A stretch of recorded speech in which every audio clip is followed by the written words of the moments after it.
বিডিওকে মারধর করার অভিযোগ বিজেপি সদস্যদের বিরুদ্ধে। এই ঘটনার জেরে সোমবার বিডিও অফিস চত্বরে ব্যাপক চাঞ্চল্য ছড়িয়ে পড়ে।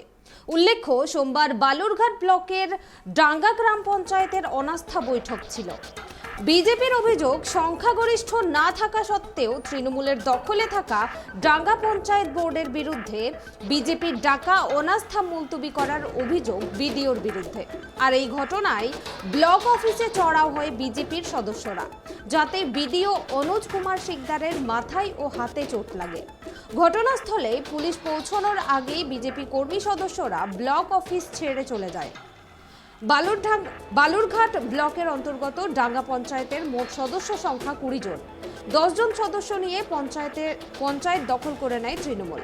সম্প্রতি দলীয় এক সদস্য মারা যাওয়ার পরও জীবিত দেখিয়ে এক প্রকার জোরপূর্বক পঞ্চায়েত নিজেদের দখলে রাখে তৃণমূল।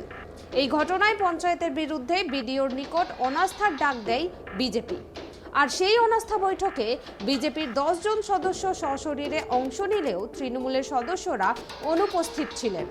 যদিও ডাঙ্গা পঞ্চায়েত অফিসে মৃত সদস্যকে জীবিত দেখিয়ে বিজেপির ডাকা অনাস্থাকে মুলতবির অভিযোগ এবং কী কারণে তার ওপর হামলা, সেসবের কারণ সম্পর্কে কিছুই জানেন না বলে জানিয়েছেন বিডিও অনুজ শিকদার। আমি সবাই খেয়ে উঠেছি, লাঞ্চ করে উঠেছে, হঠাৎ করে ওই সুভাষ সরকার ও ঢুকেই ওখানে ওই যে চেয়ারটা ছিল ওই চেয়ারটা ছুড়ে ফেলেছে। হঠাৎ করে বুঝতে না পারেই হাত দিয়ে প্রতিরোধ করলাম। ইতিমধ্যে আমি কলিং বেল বাজাতে গিয়ে দেখি কেউ তো নেই। তখন ওই চেয়ারটা উঠতে উঠতে ওরা সব ঢুকে গেছে স্টাফরা। এইখানে লেগেছে মাথায়, আর এই হাত এই যে প্রতিরোধ করতে গিয়ে হাতটা লেগেছে পেছনে। হঠাৎ কেন আপনাকে মারলো সেটা সেই বলতে পারবে। আপনি কি এর এগেইনস্টে কোনো আইনি ব্যবস্থা নেবেন? 100%। দেখুন, আমরা যেটা জানি যে ডাঙ্গা যে পঞ্চায়েত, সেখানে এক অনাস্থা নিয়ে এসেছিল বিজেপি। সেখানে মোট সদস্য সংখ্যা 20 জন। সেখানে একজন মারা যাওয়ার পর 19 জন হয়, কিন্তু বিজেপির 10 জন মেম্বার সেখানে উপস্থিত ছিল।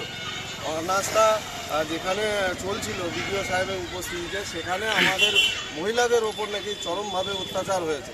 বিডিও সাহেব সে ব্যাপারে কোনো রকম লক্ষ্য রাখেননি এবং আমরা এই বিডিও অফিসের সামনেই আমাদের যারা মেম্বার আছে, যারা এখানে ধর্ণা করছে, তাদের হাতের শাখা পর্যন্ত ভেঙে দিয়েছে। আমরা বিডিওর এগেনস্টে আমরা থানাতে কমপ্লেন করব। যেখানে অনাস্থা চলাকালীন প্রশাসনিক পুরো ব্যবস্থাটা দেখার দায়িত্ব ওনার ছিল, সেখানে মেম্বারদের এইভাবে হেনস্থা কেন করা হলো, আমরা বিডিও এগেনস্টে আমরা কমপ্লেন করব কিছুক্ষণের মধ্যে। অনাস্থা ডাকার যে মূল কারণ সেটা হচ্ছে, আপনারা জানেন যে এখানে 20 আসন বিশিষ্ট ডাঙ্গা গ্রাম পঞ্চায়েত। এখানে কিছুদিন আগে একজন মেম্বার তিনি প্রয়াত হন, ফলে এখানে 19 জনের সংখ্যা হয়। এবং সেক্ষেত্রে দেখা যায় আমাদের ভারতীয় জনতা পার্টির, আগে তো সেটা ভারতীয় জনতা পার্টিরই ছিল, কিন্তু প্রধান চলে যায় তৃণমূলে, ফলে এখন সংখ্যায় 10 হয়। এবং স্বাভাবিকভাবেই দেখা যাচ্ছে যে 19-এর মধ্যে যদি 10 আপনি নিয়ে আসুন তাহলে তো 9 থাকে, তাহলে সংখ্যাগরিষ্ঠতা 10 সংখ্যায় আসবে। কিন্তু সেটা বিডিও কি করেছে, বিডিও সেই মরা মেম্বারটাকে তিনি চিঠি দিয়েছেন, তিনি 10 দেখাচ্ছেন, তার মানে 10, তার মানে এখানে অনাস্থা পাস হবে না। তিনি চাবিকাঠি দেখছেন যে সেই মরা লোকটাকে যদি চিঠি দেওয়া যায়, চিঠিও নাকি দিয়েছেন, কিন্তু সেটা সত্যিই এখানকার ভিডিও যে তিনি দলদাসে পরিণত হয়েছে, তৃণমূলে তিনি একেবারে পিওর একদম দলদাস, তিনি নিয়ম কিছু মানেন না।